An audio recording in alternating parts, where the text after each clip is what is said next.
ये पायलवा कहाँ से मिल लो जे पेन रहा है? नैहर से मिलक है। तो एगो हमरो नैहरवा से ब्रासलेट बनवा दा ना।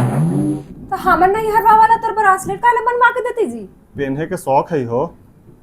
और ऐसू तोर बाबूजी रिटायर कर तो हमरा कुछ ना दिलथू है, तो एगो कम से कम ब्रासलेट बनवा के देता तू। तो हमर बाबूजी रिटायर करके आती तो तोरा ओकरा में हिस्सा है कि काहे ना हिस्सा बटा के हमरा मिलक? ये हिस्सा ना खोजी थी हो, फरमाइश एगो कम से कम ससुराल से पूरा हो जाता खल। तोर फरमाइश है हमर काहे नैहरवा वाला पूरा करते? आज तक हमरा ऐसू कुछ ना मिल रहे जे तू मिल रहा ओकरा में हम खुशी, तो कम से कम एगो ब्रासलेटे बनवा के देते थी हल। अब हम कुछ कही थी, कुछ मांग रही है? कह भी कह रहा कि मांग न रही है। तोर फरमाइश हमर नैहर वाला ना पूरा कर तू।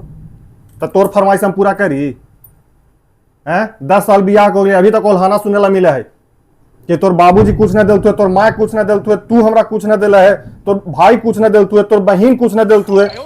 इतना हम ओल्हाना सुनित रही। एगो हमर फरमाइश कह दिली कि ससुराल से हमर पूरा करवा देता, वो पूरा ना हो तो तोरा से। तू बियाह के लेला है, तोरा फरमाइश हमर पूरा कर ही पड़तो। तो हमरो बात सुन ले, पर्व आ रहा, दशहरा भी आ रहा, दिवाली भी आ रहा, लगातार छठ भी आ रहा है। और जब तक हमारे ससुराल से फरमाइश पूरा ना हो तो तब तक तोरो फरमाइश सब हम पूरा न करें।